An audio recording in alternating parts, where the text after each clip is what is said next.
Hey everybody, it's Rochelle Garcia from Blue Corn Custom Design. Welcome to the Native Health Phoenix Culture online class where I'm going to be demonstrating how to create these beautiful customized centerpieces in honor of your Indigenous graduate.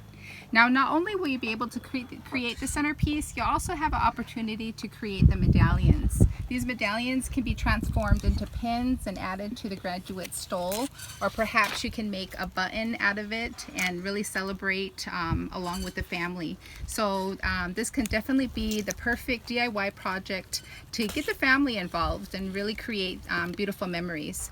So some of the items that you will be needing for this creating one centerpiece, you will need these items. So here they are.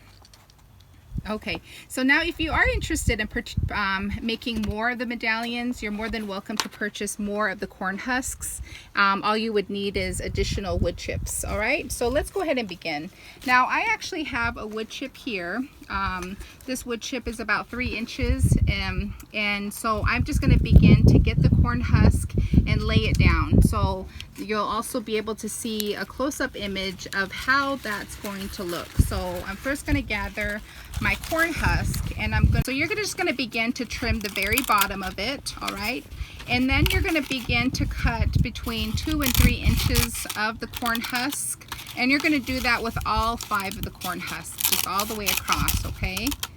All right, so if you find that it's really difficult to work with your corn husk, just simply adding just a little bit of water will help soften that up and be more flexible for you to work with. So once you have your pieces all cut, what you're going to want to do is begin to layer it. You're going to begin to layer it and begin to place it on the wood here.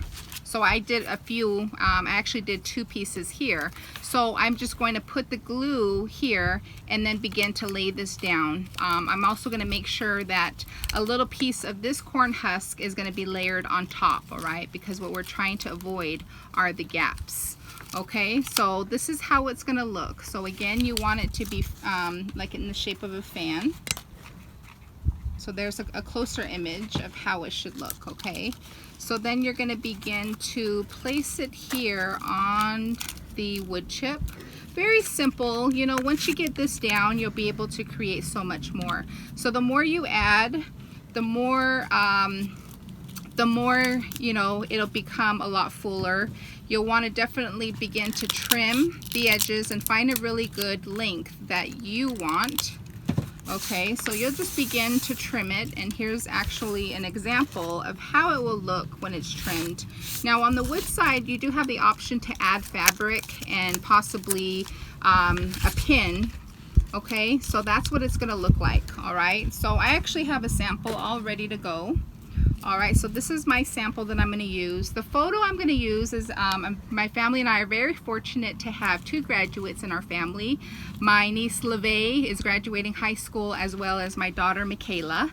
So as a family, we're creating these beautiful we did a printout of her graduation photo. So her colors is royal blue, and we simply just, you know, it's a simple printer we have. We printed it on photo paper and then we laminated it. So very simple. So we're just going to go ahead and place that right in the middle. And to be more decorative, we did begin to add ribbon. So this is the sample that we did make. It does have ribbon on top underneath, so we'll place the ribbon here. The photo will be on top. Okay, so that's how that's gonna look. All right, so we're just gonna set that aside, and I'm just gonna quickly show you, and this is a very simple, very easy part of making the centerpieces, is that when you begin to choose a fabric, now this is upholstery fabric, you're able to use any type of fabric, but what I like to do is I actually like to fold the fabric inward. So I'm going to do that on all ends, and I like to use this simple this iron here, and it's going to iron that down. All right, so that's just going to make the edges really nice and clean. So that's what I went ahead and did with this fabric here. So once I have that done, I'm then going to begin to glue it just completely all the way around. Okay, now if your fabric is too short and perhaps you have a gap just like that, you know what, don't worry about that, because you also are going to begin to add the blue ribbon on top of it. So you're going to be hiding all the glue and that gap that's there. Okay, And what I like to do when we make customized candles or customized centerpieces, what I like to use is this P-Touch embellishment machine, which is actually comes in handy with a lot of the projects. So this is what we will use to print the graduates' information on, you know, their name, their school, and the year they're graduating, just to add that personal touch. And you can also find this on Amazon. I know other craft stores sell it. For example, Joann's does sell this. So if you're very interested in purchasing it, this is the machine that we use to customize all our projects.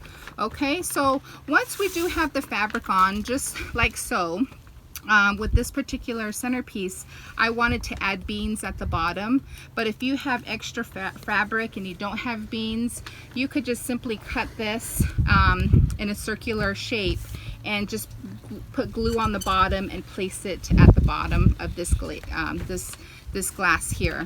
And this one here was purchased at the Dollar Tree. I know the Dollar Tree, you can order them online and they can be shipped to you. They have a dozen available, very inexpensive and very durable, I might add. There's many times where I actually dropped this and it didn't break. So these come in handy, and this is a 9-inch. So these are great to use. So now that we have this centerpiece and I have her customized name added, I added the ribbon here, which is actually going to be 10 inches. Now I'm feeling that, you know, it really needs something special. So we're going to begin to add a corn husk flower. And the best way to create a corn husk flower is to gather 5 corn husks. So we're going to go ahead and gather 5 of these. Okay, we're going to want to work with it, so we definitely want to get this wet. And then we're going to begin to shape a petal. You know, if we really want to get creative and shape perhaps a rose petal, those work very well. I like to keep mine very simple, very basic. The most important part when you do create these petals is that you want the bottom part of the petal to be as sharp as possible, because that's actually going to help you begin to glue it onto the stem, and that's going to be the next the next 2 steps. So this is the shape that I'm choosing for my petal, and actually it's quite large. You know, I really want a large flower to add on to the centerpiece. So as you can see, the tip is very pointy, and that's what I need. Okay, so again, it's going to take about 5 of these corn husks, and you're just going to begin to shape it. You want you know, medium, small, and large. And so then the next thing to do is that once you have all these cut out, you're going to want to begin to curl your corn husk. Now I like to use a flat iron. If you don't have one available, you're more than welcome to use a curling iron. This works really well. This is still very moist, so you could just begin to curl the edges just like this here. Some people like to use skewers and curl the tip of it just to add a more defined curl. But I find, you know, just making it very simple, you know, simplicity is also very much pretty within itself. So, and then you can just begin to reshape it to your liking, okay? So, and that's very simple. You know, this project doesn't take a whole lot of material. You know, if you were just to create the flower by itself, it's very eco-friendly. So again, this flower can be transformed into something very small. We like to make gourds that we actually place small flowers on, you know, really getting creative with it. This is a magnet that we make, but I know a lot of people, you know, very popular in making shell necklaces. So this is, so again, these flowers can be used for anything. So the more of these you cut, obviously the fuller your flower will be. So I'm going to show you how you create a stem.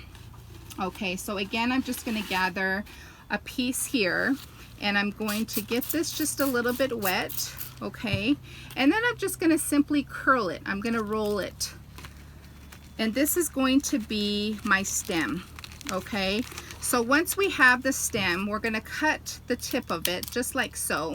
We're going to grab our this here, and we're just going to place some glue at the very tip and then just begin to place them all the way around. Once you begin to place them all the way around, you're going to see how beautiful the shape becomes depending on how many petals you use. So these are actually very large, but very beautiful as well. So what we're going to do is we're going to just begin to stick that here, okay? So this is going to be the centerpiece. So, you know, really customizing it to making it something very beautiful for you. So again, my name is Rochelle Garcia. I'm with Blue Corn Custom Designs, and this was brought to you by Native Health Phoenix. Thank you so much for joining us, and I just want to congratulate and say how proud we are of all our Indigenous graduates out there as a family and as a community. Thank you so much for your hard work and your educational achievements. Thank you so much. Have a beautiful day. Bye-bye.